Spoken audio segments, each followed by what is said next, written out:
കുഞ്ഞുണ്ണി കണ്ണിലുണ്ണി നമ്മുടെ മോഹൻലാലാണ്. നീ എവിടെ പരിപാടി അവതരിപ്പിച്ചാലും ഇത് തന്നെയാണ് അതിന്റെ വിധി. മികച്ച നടി ന്യൂസിയ നസീം. എന്തോ എങ്ങനെ? നസിയ നസീം, നസ്രിയ നസീം. പണ്ഡിതനാണെന്ന് തോന്നുന്നു. അർത്ഥം പറഞ്ഞതൊന്നും കേട്ടില്ലേ? ചിത്രകല ഓം ശാന്തി ഓശാന, ബാംഗ്ലൂർ ഡേയ്സ്.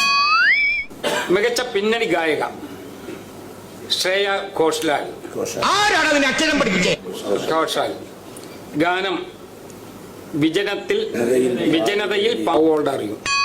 മികച്ച ഗാനരചയിതാവ് OS ഉണ്ണികൃഷ്ണൻ. ഗാനം ഇത്ര പകലിനോട് ഒത്തുചേർന്നിടുമീ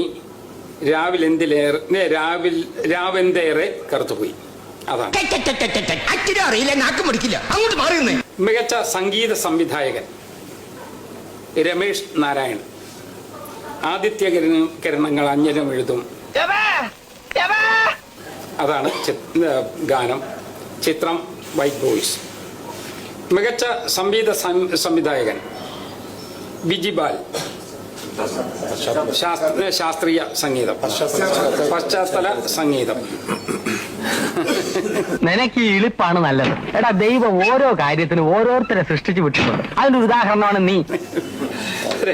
ചിത്രം, വിവിധ ചിത്രങ്ങൾ. ഇതൊക്കെ എന്ത്? മികച്ച സ്വഭാവ നടൻ അനൂപ് മേനോൻ. 5000 രൂപയും ശില്പവും 50,000 രൂപയും ശില്പവും പ്രശസ്തി പത്രവും. മുഖ്യമന്ത്രി പറഞ്ഞ വാചകം ഞാനൊന്ന് വായിക്കാം.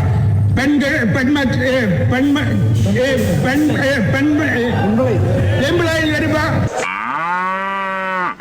അവരെ കുറിച്ച് എമ്പടി നടത്തിയിട്ട് 267 സീറ്റോട് കൂടി ഇന്നിപ്പോ പാർലമെന്റിൽ അഭിമാനകരമായി NDA തല ഉയർത്തി നിൽക്കുകയാണ്.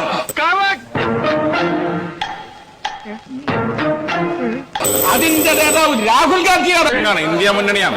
ഇന്ത്യ മുന്നണി ഇന്ത്യ മുന്നണിയാണ്. വിദ്യാഭ്യാസ കുറവുണ്ടാവും അങ്ങനെ പറഞ്ഞു. ഇന്ത്യ മുന്നണി. ഇതെടുത്ത് ചെവി വെച്ചാ മതി. ഇന്ത്യ മുന്നണി ബെസ്റ്റ്. സാർ, എൻ്റെ പ്രസംഗത്തിന് അന്ന് ചില വാക്കുകൾ വ്യത്യാസം വന്നു. സാറിനിക്ക് എൻ്റെ ഷുഗർ ഡൗൺ ആയതാണ്. ഡൗൺ ആയ സമയത്ത് എനിക്ക് ഒരു തുള്ളി വെള്ളം കിട്ടിയിരുന്നെങ്കിൽ എൻ്റെ ആ പ്രശ്നം അവിടെ അവസാനിക്കുമായിരുന്നു. ഇവിടെ ഷുഗർ ഡൗൺ ആയി പോകുമ്പോൾ നാക്ക് കുഴഞ്ഞു പോയാൽ അതുപോലും പ്രചരണമാക്കുന്ന ഒരു മനുഷ്യത്വരഹിതമായ ഒരു പ്രവർത്തനത്തെ